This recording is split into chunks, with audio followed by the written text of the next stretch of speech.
Hey all, today I'm going to be teaching you how to increase your FPS and performance in Path of Exile 2. So the first thing you want to open up is graphic settings. So you just type in graphic settings. You want to enable this option. It will help improve your performance. This will sacrifice a bit of the latency, like it says over here, but you will be running much smoother inside the game. The next thing you want to do is you want to browse the game files by clicking here and navigate towards the folder. So if you downloaded the game on Steam, it should be inside Steam apps in common folder, and you want to select this file. And after you selected it, you want to click on it and go to options and then change it to high performance. And this should increase your performance of the game by quite a bit.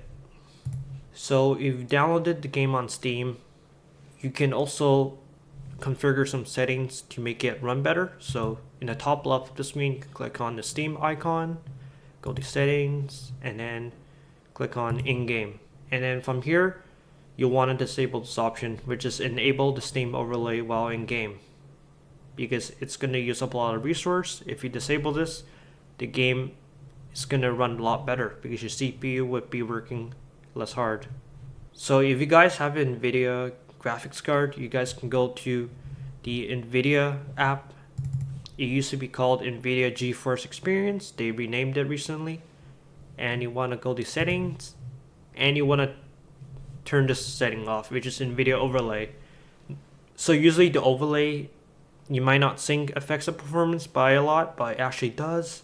And turning this option off would decrease the workload overall on your computer and CPU. So it should help increase your FPS inside the game. So now let me go inside the game and show you guys the best settings you guys can use to increase the performance and maximize your performance inside the game. So now I'm going to be showing you guys the best in-game settings to optimize the performance and increase your FPS. So without further ado, let's go to options and then start from display settings. So for the render, I personally found that Vulkan works a lot better than DirectX 12 for many devices, especially if your GPU is a lot better than your CPU. Vulkan can kind of help balance the CPU and GPU a bit better. But for me personally, DirectX 12 gave a bit more FPS, even if it's a bit more unstable. I would think that Vulkan would work for the majority of users. For this particular setting, you guys will have to test out for your own system. But personally, I would just pick between these two and avoid DirectX 11, because that's going to give you horrible frames from my experience using it.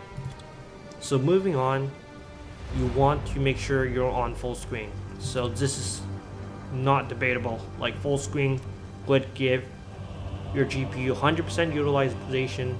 Your system would be doing very well in full screen. And if you run it on windowed, your CPU will be delegating a lot of its resource to other tasks, which is not ideal if you guys are just wanting to game. So VSync, I like to keep it off just for the highest possible frame rate. I find dynamic resolution quite helpful if your graphics card is quite old, but personally I like to keep it off because it's going to make your screen blurry when there's a lot of things going on.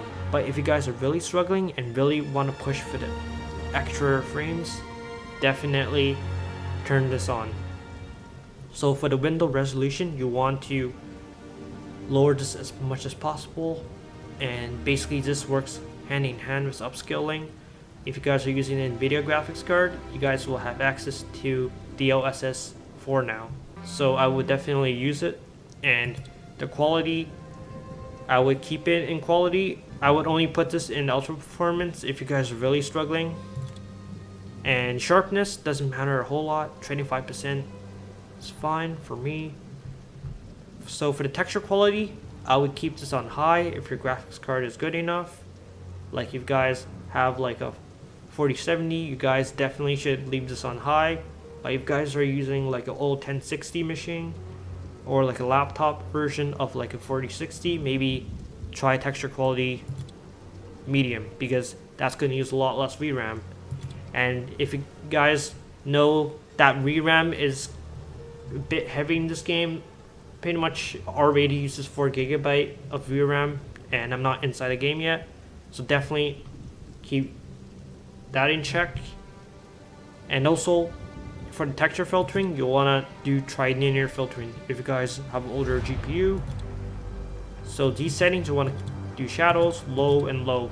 So these are going to be very CPU dependent. If your CPU is really good, you guys can bump this up, but if you guys want to maximize frame rates, definitely keep these on low. So all of these I have on low. And Nvidia Reflex is a weird one, because a lot of people don't really know what the difference between on and on plus boost is. So what on plus boost does is it pretty much makes your GPU clock speed like maximum a lot of the time. It's not really healthy for the temperature, so I like to keep it on just to get the extra frame rates from the Nvidia Reflex.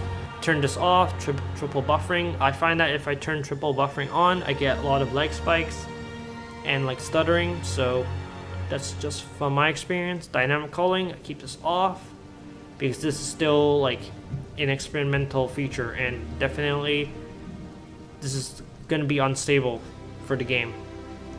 So engine multi-threading, you want to keep this on. So yeah, that's pretty much the settings and you want inside a game, and hope this helps. And you guys can definitely play around, but generally this is the settings you want to maximize your performance and increase your FPS. But yeah, hope this video helps.